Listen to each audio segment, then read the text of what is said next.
অবশেষে গ্রেফতার হলেন বহুল আলোচিত ক্যামব্রিয়ান এডুকেশন গ্রুপের চেয়ারম্যান প্রতারক lion M K Bashar.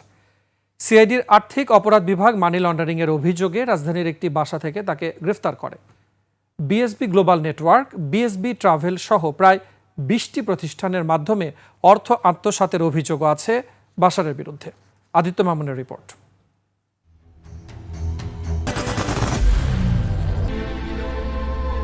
I am Ox.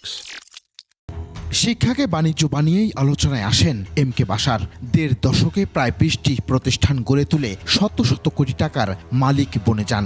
যাতে উঠতে নাম লেখান লায়ন্স ক্লাবে। এসব করেই ক্ষমতা আর প্রভাব বলয়ে বাশার হয়ে ওঠেন অপ্রতিরোধ্য।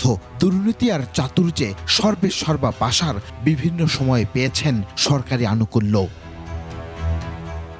বিদেশে উচ্চশিক্ষার জন্য পাঠানোর নামে হাজার হাজার কোটি টাকা আত্মসাৎ করেছেন বিএসবি ফাউন্ডেশনের নামে। ক্যামব্রিয়ান এডুকেশনের নামে শত শত শিক্ষার্থীর ভবিষ্যৎ করেছেন অন্ধকার।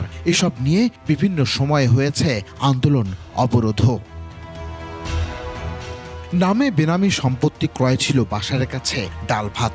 শুধু তাই নয়, স্বৈরাচার শেখ হাসিনা সরকারের প্রশ্রয়ে খালেদা জিয়ার গুলশানের বাড়ির সামনে বালুর ট্রাক ঠেকিয়ে অবরোধে নেতৃত্ব দিতে পাঠিয়েছিলেন ক্যামব্রিয়ানের শিক্ষার্থীদের।